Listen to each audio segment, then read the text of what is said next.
नमस्कार, मैं दीपक शर्मा और मेरे YouTube मंच पर आपका स्वागत है। दोस्तों, हिंदी में कहावत है, सर मुड़ाते ही ओले पड़ना, यानी काम शुरू करने से पहले मुसीबत में फंस जाना। अब मोदी जी का हाल आजकल कुछ ऐसा ही है। मिसाल के तौर पर मंत्रिमंडल बनाते ही इस देश में एक बड़ी रेल दुर्घटना हो गई जिसने हिला कर रख दिया पूरे सिस्टम को, सरकार के। और उसके बाद मोदी जी थोड़ा संभलते कि परीक्षाओं के पेपर लीक हो गए और सारे के सारे स्टूडेंट पूरे देश भर में, केरल से लेकर कश्मीर तक और गुजरात से लेकर असम तक, सारे के सारे छात्र आंदोलित हो गए और सरकार के लिए मुसीबत बन गई। वहां से वो बचे और उधर ग्रह दशा इतनी ज़्यादा खराब थी मोदी जी की कि एक तो हारते हारते बनारस में बचे पहले, और फिर जब बनारस गए वो, तो पहली बार किसी ने चप्पल फेंक दी मोदी जी की गाड़ी के ऊपर। अब कहने को ये एक घटना छोटी है, लेकिन सोच लीजिए कि अगर चप्पल की जगह कुछ और फेंक दिया जाता तो कितनी बड़ी सुरक्षा में चूक है। अपमान ही नहीं है प्रधानमंत्री का, बहुत बड़ी चूक भी है। समय खराब था। उधर आरएसएस ने पहली बार, जी हाँ, मोहन भागवत जो चुप रहे, कुछ बोले नहीं, जिनके होठ सिले हुए थे, वो भी बोलने लगे कि भाई अहंकार से बच के रहिए, अहंकार से बच के रहिए। और योगी आदित्यनाथ जो कहीं ना कहीं, जिनकी एक कोल्ड वॉर चल रही है गुजरात लॉबी के साथ, अचानक योगी आदित्यनाथ उत्तर प्रदेश में आक्रामक हो गए, ताकतवर हो गए, जो कहीं ना कहीं अमित शाह को कम से कम रास नहीं आ रहा है। और ये सब चीज़ छोड़िए, जिस केजरीवाल को जेल की सलाखों के पीछे डालने में अमित शाह ने महीनों की प्लानिंग करी, वो केजरीवाल भी फिर से बेल लेकर बाहर आ गए। जी हाँ, केजरीवाल को जमानत मिल गई। और मुझे लगता है कि कहीं ना कहीं केजरीवाल अब मोदी जी की छाती पर मूंग दलने के लिए हर वो कोशिश करेंगे जो कोशिश इंडिया अलायंस के बाकी नेता कर रहे हैं। और दोस्तों, मुसीबत जो है वो सिर्फ योगी आदित्यनाथ या कोई एकनाथ शिंदे या फिर कोई केजरीवाल नहीं है। सबसे बड़ी मुसीबत मोदी जी के लिए ये दो लोग हैं। जी हाँ, नीतीश कुमार और नायडू बाबू। और मुसीबत ये है कि इन्होंने एक लंबी चौड़ी डिमांड लिस्ट दे दी है। उसमें स्पेशल पैकेजेस भी हैं, उसमें तमाम आर्थिक सहायता के पैकेजेस हैं। अब जैसे नायडू बाबू हैं, नायडू बाबू ने, कोई मुझे बता रहा था अधिकारी आंध्र प्रदेश का, कि 16,000 करोड़ तो सिर्फ नायडू बाबू को, जो उनकी राजधानी है अमरावती, उस अमरावती राजधानी को फिर से खड़ा करने के लिए, रीबिल्ड करने के लिए 16,000 करोड़ की पेशकशियाँ। पहला जो किस्त चाहिए वो 16,000 करोड़ रुपए की चाहिए। हालांकि कंफर्मेशन अभी नहीं आया है, लेकिन जिस तरह की डिमांड आ रही है और जिस तरह की आर्थिक स्थिति है केंद्र सरकार की, मोदी इन डिमांड्स को किस तरह से पूरा करेंगे, नीतीश कुमार की और नायडू बाबू की, और नहीं पूरा करेंगे तो फिर ब्लैकमेल है। अब दोस्तों, जो सबसे बड़ा सवाल है वो ये है कि क्या मोदी जी 2014 वाले मोदी जी अब नहीं रहे? 2019 वाले प्रचंड बहुमत वाले मोदी जी अब नहीं रहे। वो मोदी जी जो 300 पार जाते थे, वो अब मोदी नहीं है एस प्रधानमंत्री। और क्या उनकी ताकत वाकई अब आधी हो गई है? और जिस तरह की बैसाखियों को लेकर वो सरकार चला रहे हैं, जहां उनकी पार्टी के खुद सांसद 240 हैं, जहां वो बहुमत से काफी नीचे हैं और एक सामने मजबूत विपक्ष है, क्या मोदी जी सरकार चला पाएंगे आने वाले दिनों में? अभी तो हनीमून पीरियड है, 2-3 महीने रहेगा, लेकिन अक्टूबर आते आते जब 3 बड़े राज्यों में, क्रूशल स्टेट्स में जब चुनाव होंगे विधानसभा के, जहां साख लगी है बीजेपी की, महाराष्ट्र, हरियाणा और झारखंड, क्या ये तीनों राज्य मोदी जी जीत के मोहन भागवत को दे सकते हैं? क्या अमित शाह और मोदी जी इन 3 राज्यों को जीत सकते, जहां तीनों राज्यों में बीजेपी की हालत खराब है? और दोस्तों, कहने वाले कह रहे हैं कि अगर ये तीनों राज्य खुदा न खास्ता मोदी हार गए, अगर उनके हाथ से चले गए, तो ताज्जुब मत करिएगा, आश्चर्य मत करिएगा कि अगर साल के आखिर में मोहन भागवत, आरएसएस अपने रथ का घोड़ा बदल दें। और घोड़ा बदलने से मतलब है मोदी जी की जगह किसी और को प्रधानमंत्री बना दें।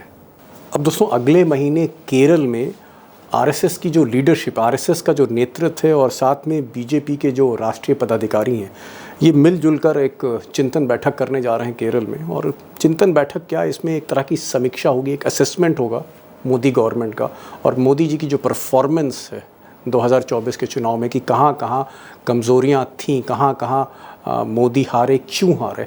इसको लेकर एक आप कह सकते हैं 3 दिन तक समीक्षा बैठक होगी। बहुत इम्पॉर्टेंट बैठक है। और अभी तक का जो प्रिलिमिनरी रिपोर्ट है, जो उनका प्रारंभिक आकलन है आरएसएस का, कि कहाँ पर गलती हुई, कहाँ चूक हुई, 240 नंबर कैसे आ गए। बात तो 400 की हो रही थी, 370 की हो रही थी, ये 270 से भी नीचे बीजेपी कैसे चली गई। इसमें 3-4 कारण हैं जो मैं आपको चाहता हूँ शेयर करना चाहता हूँ, उसके बाद फिर हम बड़ी खबर पर बढ़ते हैं। नंबर 1 कारण जो आप कह सकते हैं आरएसएस का मानना है कि यूपी एक बड़ा फैक्टर था, और यूपी में मोदी और शाह ने जिस तरह से टिकट डिस्ट्रीब्यूशन किया, जिस तरह से एक इनफाइटिंग थी, इशारा जो है वो योगी आदित्यनाथ और अमित शाह के झगड़ों को लेकर था। उत्तर प्रदेश जिस तरह से वहाँ पर मंत्रिमंडल, वहाँ पर विधायक, वहाँ पर नौकरशाह, ये सब बटे हुए थे। 2 आदमी अगर योगी के हैं तो 2 आदमी अमित शाह के। ये जो स्थिति थी, ये एक हार का कारण वो मानते हैं कि कहीं ना कहीं काडर घर पे बैठ गया, आरएसएस भी घर पर बैठ गया। महाराष्ट्र को लेकर आरएसएस का मानना है कि अमित शाह ने, मोदी जी के चाणक्य ने जिस तरह से वहाँ की मराठी पार्टियों को तोड़ा, मराठी अस्मिता वाली पार्टियों को तोड़ा, जैसे शिवसेना को तोड़ा या फिर शरद पवार को तोड़ा, उससे महाराष्ट्र में वोटर के सेंटीमेंट हर्ट्स हुए। ये गलत फैसला था, ये मानना है। सेंटीमेंट्स ही हर्ट नहीं हुए, एक गलत फैसला था। और अकारण जो है महाराष्ट्र में गुजरात वर्सेस महाराष्ट्र ये लड़ाई हो गई, जिसकी वजह से बीजेपी को बहुत बड़ा नुकसान हुआ। 28 सीटों पर बीजेपी लड़ी और 10 के नीचे पहुंच गई, 9 सीटें जीती। बहुत ख़राब प्रदर्शन। यहाँ भी गुस्सा जो है आरएसएस का वो अमित शाह की तरफ है, उनके स्टाइल ऑफ पॉलिटिक्स को लेकर। राजस्थान हरियाणा को लेकर भी आरएसएस बहुत खुश नहीं है, और बीजेपी जो कमज़ोर हुई उसके पीछे भी उसका मानना है कि मोदी फैक्टर नहीं चला, मोदी फैक्टर नहीं चला। और जो चाणक्य हैं, चाणक्य भी फ्लॉप हुए, जो भी उनके फैसले थे वो एकदम गलत थे। तो कुल मिलाकर आप कह सकते हैं कि अगले महीने जो एक असेसमेंट आरएसएस करने जा रहा है वो मोदी और शाह के आगे के भविष्य के लिए बहुत इम्पॉर्टेंट है, बहुत निर्णायक है। दोस्तों, मोदी जी भी समझ रहे हैं कि गलतियां कहाँ हो रही हैं, और कहीं ना कहीं वो इस बात को अब स्वीकार कर रहे हैं कि अमित शाह ने जिस तरह से एक आयरन हैंड के साथ ईडी का इस्तेमाल किया, सीबीआई का इस्तेमाल किया, इनकम टैक्स का इस्तेमाल किया, जिस तरह पार्टियां तोड़ी गई, ये मैसेज ठीक नहीं किया। और एक कैबिनेट मीटिंग में ऐसा लोग कहते हैं, मोदी जी ने कहा कि आपको लगता है कि मैं एनडीए चला नहीं पाऊंगा, मैं गठबंधन की सरकार चला नहीं पाऊंगा, लेकिन मैं कोशिश करूंगा ये सरकार चलाकर दिखाऊं आपको। और शायद इसीलिए मोदी जी ने अमित शाह को थोड़ा सा पीछे किया, आजकल राजनाथ सिंह को आगे कर दिया। अब राजनाथ एक मॉडरेट फेस हैं, उदारवादी चेहरा हैं, हिंदू मुस्लिम ज़्यादा नहीं करते, वाजपेयी की झलक दिखती है, सबसे अच्छा रेपो है, लो प्रोफाइल रहते हैं, विनम्र हैं। राजनाथ को हर मीटिंग में आगे किया जा रहा है। खासकर नीतीश बाबू से बात करनी है, या नायडू बाबू से बात करनी है, या चिराग पासवान से बात करनी है, जो छोटे छोटे दल हैं एनडीए के, उनसे इंटरैक्ट करने के लिए एक उदारवादी चेहरे को मोदी जी ने आगे कर दिया। बट सवाल ये नहीं है, सवाल ये है कि असली जो दारोमदार है इस सरकार को चलाने का, वो मोदी जी पर ही निर्भर होगा। और मोदी जी पर्दे के पीछे अमित शाह को छोड़ नहीं सकते। सवाल इस बात का है कि क्या मोदी गठबंधन की सरकार, और वो भी बैसाखियों पर, लेकर आगे बढ़ सकते हैं, या कहीं ना कहीं ये जो गाड़ी है मोदी जी की, ये पटरी से धीरे धीरे उतर रही है, और एक भी झटका लगा तो रथ बिखर जाएगा। मोदी जी कहीं ना कहीं आप कह सकते हैं रथ से उतर सकते हैं। सवाल इस बात का है कि क्या वाकई मोदी का मिजाज है इस पूरे कुनबे को साथ लेके चलने का, या फिर मोदी एक बहुत वीक विकेट पर है, गर्दिश में उनके सितारे हैं, और कभी भी किसी भी समय ये सरकार जा सकती है। इन सब को लेकर मुझे लगता है पॉलिटिकल एनालिस्ट एक रविकांत, प्रोफेसर रविकांत, उनसे मैंने आज बात करने की कोशिश की। एक सेकंड ओपिनियन, तस्वीर का दूसरा पहलू, मैं जो कह रहा हूँ आपसे कम्युनिकेट कर रहा हूँ, क्या दूसरा जो एक राजनीतिक विश्लेषक है, क्या वो भी वैसे ही सोच रहा है या कुछ और सोच रहा है? एक सेकंड ओपिनियन दोस्तों कोशिश करिए इस लेने की कि क्या मोदी की सरकार चलेगी, क्या मोदी का मिजाज है सरकार को चलाने का, या फिर वो तानाशाही है। चलते हैं सीधे प्रोफेसर रविकांत के पास। मेरा जो पहला सवाल है वो यही है कि मोदी जी जहां जा रहे हैं, जो भी घटनाएं हो रही, जो भी घटनाक्रम हो रहा है, मोदी जी के पक्ष में कोई घटना नहीं जा रही। चाहे वो रेल एक्सीडेंट हो, उन्होंने बड़ा पसंदीदा अपने एक मंत्री अश्विनी वैष्णव को दोबारा रेल मंत्री बनाया था, और फिर जो है कई घटनाएं हो गई हैं, जिसमें बड़ी घटना जो है हमने कंचनजंगा एक्सप्रेस की देखी। हमने देखा कि अभी तक राज्य सरकारें जो हैं वो कहीं ना कहीं फंसी रहती थी, उन पर आरोप लगते थे कि प्रश्न पत्र जो है लीक हो रहे, क्वेश्चन पेपर। पहली बार मोदी सरकार के ऊपर जो है उंगली उठ रही है कि किस तरह से नीट का पेपर लीक हुआ है, एनटीए पे सवाल उठाए जा रहे हैं। अगर आप देखें, सिक्योरिटी देखें, मोदी जी की सिक्योरिटी का हाल ये इतना एक बड़ा लैप्स हुआ है कि जिस गाड़ी में मोदी जी थे उस पर चप्पल फेंकी गई, चप्पल की जगह कोई और ऑब्जेक्ट होता तो बहुत बड़ा हादसा हो सकता था। एक बड़ा सिक्योरिटी लैप, और ऐसी नौबत आ जाए कि पहली बार हम देख रहे हैं कि मोदी जी पर अब चप्पल चल रही है। यही अगर हम देखें तो नीतीश कुमार और नायडू बाबू एक बहुत बड़ी लंबी लिस्ट लेकर जो है डॉक्टर साहब खड़े हुए हैं कि ये भी चाहिए, ये भी चाहिए, ये भी चाहिए। मतलब दहेज जैसी एक विकराल लिस्ट, सूची है जो मोदी जी, मुझे नहीं लगता है कि वो स्पेशल पैकेजेस और इतना बड़ा पूंजी दे पाएंगे, क्योंकि आर्थिक हालात बहुत ज्यादा खराब है। और युवा वर्ग में, बेरोजगारों में, लोगों में जो गुस्सा है बिल्कुल थम नहीं रहा है। किसानों का मोर्चा फिर शुरू हो रहा है, और एनडीए में भी मार मची हुई है। एक नाथ शिंदे हो, चाहे अजीत पवार हो, चाहे कोई हो, जूते लात वहां महाराष्ट्र में भी चल रहे हैं। ये क्या हो रहा है? हम लोग कोई ज्योतिष का कोई आकलन या प्रेडिक्शन नहीं कर रहे हैं, लेकिन पॉलिटिकली आपको क्या लगता है कि सितारे गर्दिश में हैं?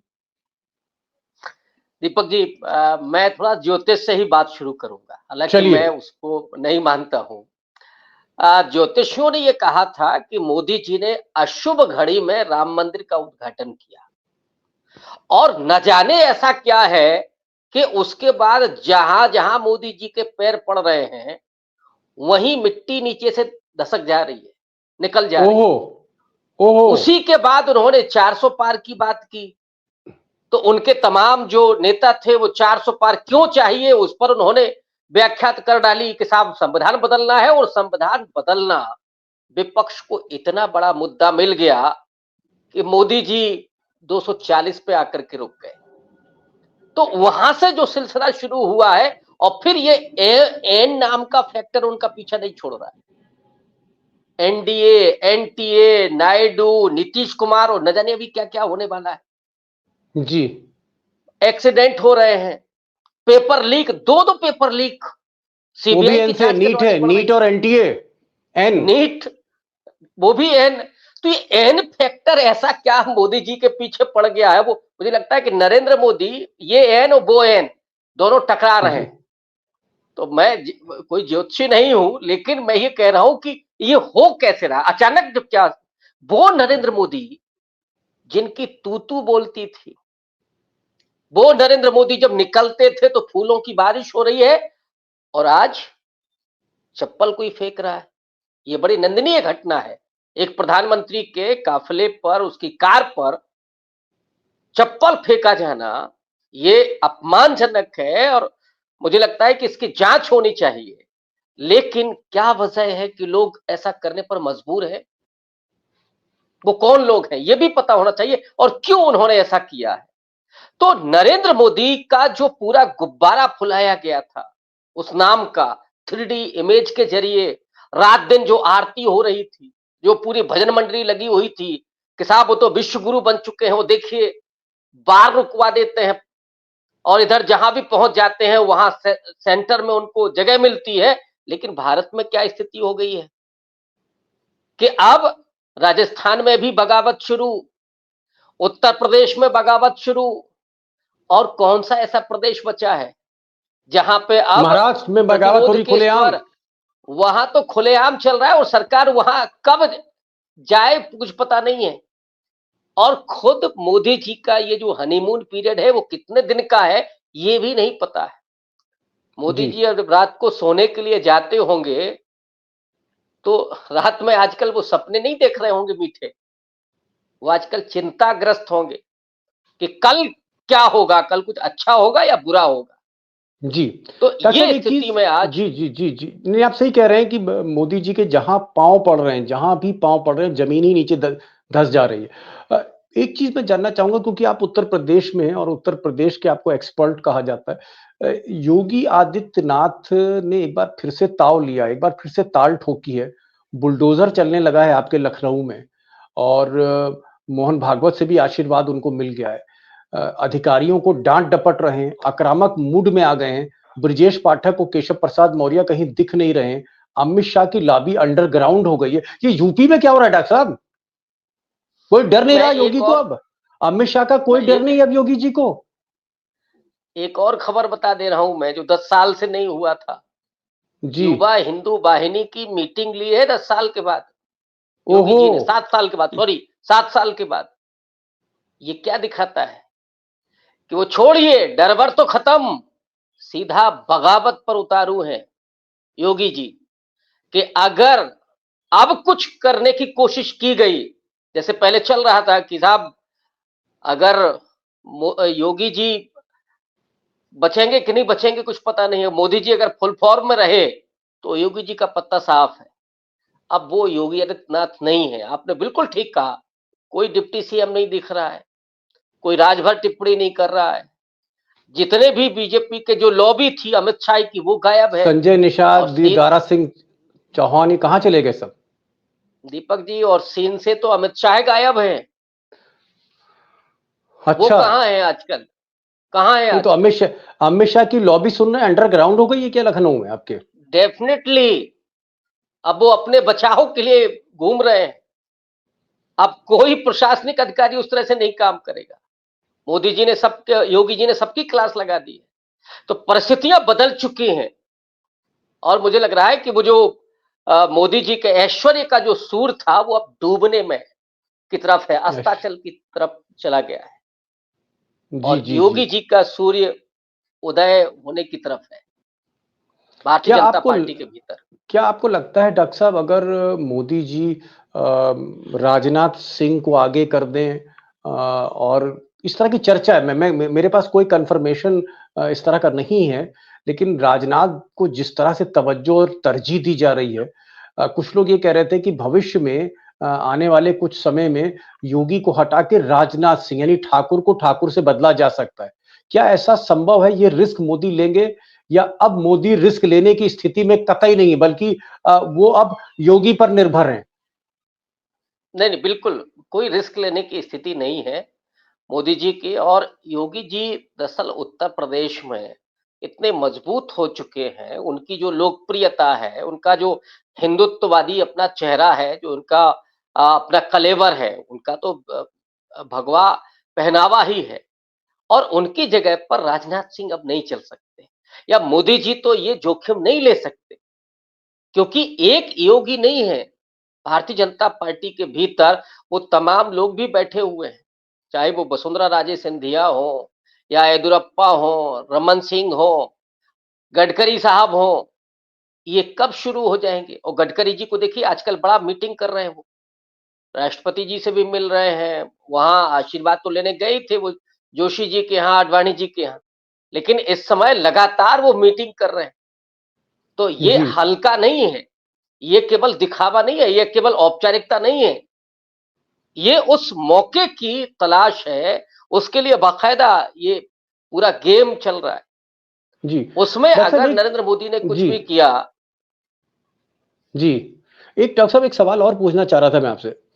ये जो नीतीश कुमार और रायुडू बाबू हैं, ये जो विक्रम बेताल हैं, एक विक्रम और दो बेताल, ये जिस तरह से इन्होंने एक लंबी सूची बना रखी है कि साहब हमको ये स्पेशल पैकेज भी चाहिए, हमको ये वाला डिमांड भी चाहिए, हमको ये प्रोजेक्ट भी चाहिए, और इतनी उससे नीतीश कुमार से लंबी लिस्ट जो है डिमांड की, वो नायडू बाबू के पास है।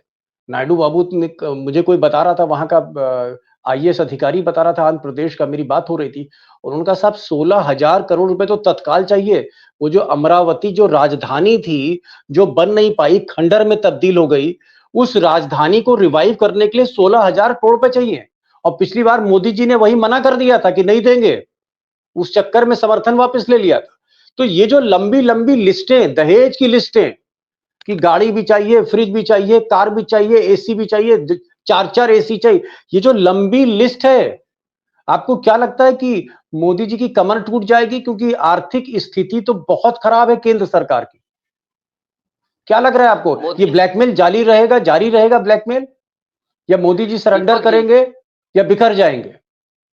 दीपक जी, मोदी जी कभी सुनने के आदी नहीं रहे। न तो उन्होंने गठबंधन की सरकार चलाई। मोदी जी एक अकेला सब पे भारी वाली स्थिति में रहे। लेकिन अब इतने बुरे दिन आ गए हैं मोदी जी के कि नीतीश कुमार का उपदेश सुन रहे हैं वो बैठ करके, और नीतीश कुमार गुणगान कर रहे हैं यूपीए गवर्नमेंट का कि कब साहब नालंदा विश्वविद्यालय के लिए कितना पैकेज मिला, कौन आया था, किससे बात हुई, क्या हुआ, और सुनना पड़ रहा है मोदी जी को। वो तो हाथ वहां पकड़ नायडू के जी का नाखून अपना देख रहे हैं मोदी जी के। नाखून देख रहे हैं। तो अब ये दिन आ गए हैं मोदी जी के, कोई भी हाथ पकड़ ले रहा है। वो देखना नहीं है, कोई भी हाथ पकड़ ले रहा है। आप इसको समझिए, इस मुहावरे को। और चंद्रबाबू नायडू उधर, वो उनका अपना सपना है, और क्यों नहीं होगा। जब आप वो जो आपने 32 की संख्या बताई, मुझे लगा कि वो 32 दांत है, मोदी जी उनके बिना कुछ नहीं कर सके, चबा नहीं सकते। तो वो तो आपको चाहिए। अगर आपको पाचन क्रिया दुरुस्त रखनी है तो वो आपको चाहिए।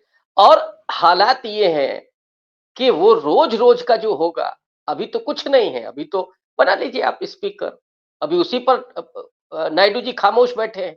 उन्होंने नहीं कहा है कि हाँ ठीक है आप कर लीजिए जो राजनाथ सिंह ने कहा। तो अभी वो चलेगा, फिर पैकेज चलेगा, फिर कुछ और चलेगा। तो जो रोज रोज जी की तानेबाजी होगी, जो आपने कहा ना कि दहेज की तरह जो डिमांड होगी, उस डिमांड को ये जो बूढ़ा सेनापति है ना, ये कितना पूरा कर पाएगा। बूढ़ा मोदी जी अब सेनापति बूढ़े आपने कहा। सेनापति की तरह हो गए। जी जी जी जी, वो शेर नहीं रहे जिस शेर की छलांग हमने 14 में देखी या 19 में देखी।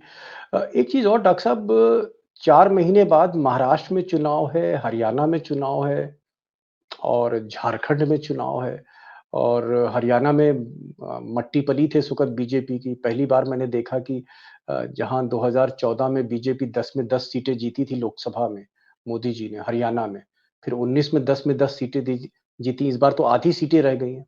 बड़ी हालत खराब है हरियाणा में।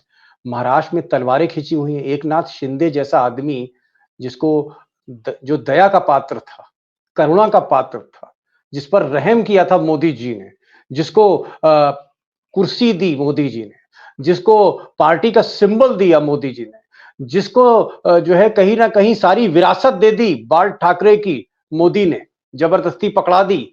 वो आंख तरेर रहा है एकनाथ शिंदे। वो कह रहा है हमको 100 सीट दो। मोदी से आंख तरेर रहा है एकनाथ शिंदे, जो किसी जमाने में, बल्कि वो जमाना नहीं, कुछ साल पहले तक फडणवीस से नहीं मिल पाता था जो आदमी, आज मोदी की तरफ आंख तरेर रहा है। ये हो क्या रहा है? क्या आपको लग रहा है कि इकबाल चला गया है मोदी जी का? वो जो साख थी, वो जो कहीं ना कहीं मोदी जी जो कह देते थे पत्थर की लकीर हो जाती थी, आज शिंदे आंख तरेर रहे हैं उनको। आपको लगता है कि अगर महाराष्ट्र कहीं हार गए मोदी जी अक्टूबर के महीने में, तो उल्टी गिनती वहीं से शुरू हो जाएगी? हाँ, निश्चित रूप से दीपक जी, थोड़ा सा अगर राजतंत्र का हम उदाहरण लें, तो जब केंद्र की सत्ता कमजोर होती थी तो जो सामंत होते थे वो फिर आंखें तरेरने लगते थे। शिंदे उसी तरह के सामंत थे। अब तो वो सब करेंगे ही, क्योंकि मोदी जी अब वो नहीं रहे। मोदी जी का जो पूरा एक ऑरा बनाया गया था वो ध्वस्त हो चुका है। और बनारस से जिस तरह से वो मतलब हारते हारते बच्चे हैं, 3-4 राउंड पीछे गए मोदी जी। मतलब एक मामूली से प्रदेश अध्यक्ष, मैं मामूली ही कहूंगा, नरेंद्र मोदी के सामने, अजय राय को। अजय राय को बिल्कुल उनके सामने मोदी जी 3-4 राउंड पीछे चलते हैं। महज 1.5 लाख वोट से जीतते हैं, और कैसे जीते हैं ये भी बनारस जानता है। और उसी बनारस में आज चप्पल फेंकी जाती है। तो ये तो होना ही है। शिंदे क्या, अभी और दूसरे जो लोग होंगे वो भी आके तरेरेंगे। आप देखिए किस तरह से उठापटक पूरे देश में चल रही है। तो ये तो होना ही है, ये अवश्यंभावी है। और इसीलिए जो आपने कहा कि महाराष्ट्र महाराष्ट्र कैसे बचेगा, लोकसभा में क्या हुआ महाराष्ट्र में, कितनी सीटें आप बचा पाए? तो जहां लोकसभा में आप बुरी तरीके से हारे, वहां विधानसभा में कौन सा ऐसा कार्ड है आपके पास? कुछ भी नहीं। न सामाजिक समीकरण है और न ही वहां का छत्रप मजबूत है। जो गद्दार है ना, वो महाराष्ट्र है, वो शिवाजी की धरती है, वहां पर गद्दारों को कोई माफ नहीं करता। और जी शिंदे क्या है?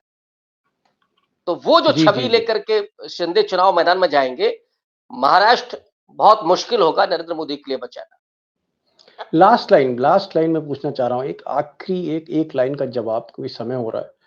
क्या मोदी जी के बुरे दिन, दुर्दिन आपको लग रहा है कि बहुत करीब आ रहे हैं, शुरू हो गए, और कहीं भी आपको सुनहरी किरण नहीं दिख रही मोदी और अमित शाह के लिए? मोदी जी के बुरे दिन तो उसी दिन शुरू हो गए थे, जिस दिन रिजल्ट आया था। जहां 240 पर अटक गए थे, वहीं से बुरे दिन शुरू हो गए थे। और तब से हर रोज कोई ना कोई ऐसी खबर आती है कि मोदी जी परेशानी में होते हैं, और ये बढ़ना ही है। कोई सुनहरी किरण नहीं, कोई आशा की किरण नहीं, कोई उम्मीद नहीं है मोदी जी के सामने। कोई उम्मीद नहीं, कोई आशा की किरण नहीं, कोई सुनहरी किरण नहीं, गोल्डन रेज़ जिसे कहते हैं, वो मोदी के लिए नहीं दिख रही है डॉक्टर साहब को। और डॉक्टर साहब ने बड़ी निष्पक्षता से एक चीज़ कही कि जिस दिन 240 मिला था, तो मोदी जैसे स्वभाव वाला नेता, जो अल्पमत में चला गया, वहीं मोदी जी की एक तरह से हार हो गई थी। इस वक़्त मोदी जी जो दिख रहे हैं, जिस तरह से उन्होंने कमान सँभाली हुई, ये एक महज़ औपचारिकता है। कितने दिन सत्ता की औपचारिकता मोदी जी निभाते हैं, मुझे लगता है वो विपक्ष पे निर्भर रहेंगे, नीतीश और नायडू पे निर्भर रहेंगे, एन फैक्टर पर वो निर्भर रहेंगे। डॉक्टर साहब आप आए और जिस बेबाकी के साथ आपने बात करी, और एक चीज़ आपने कही कि the man to watch in UP is Yogi Adityanath. Yogi Adityanath एक बार फिर से बाउंस बैक कर गए हैं, और अमित शाह की पूरी लॉबी अंडरग्राउंड है। यानी कहीं न कहीं इबारत बहुत साफ दिख रही है कि मोदी जी के अब दिन, और मोदी जी के करीबियों के दिन, अब वो बाकी सत्ता छोड़ दीजिए, बीजेपी के भीतर जो है अच्छे दिन नहीं रहे मोदी के लोगों के। डॉक्टर साहब बहुत-बहुत शुक्रिया इस बेबाकी से बात करने का आज के दौर में। Thank you so much for joining this programme.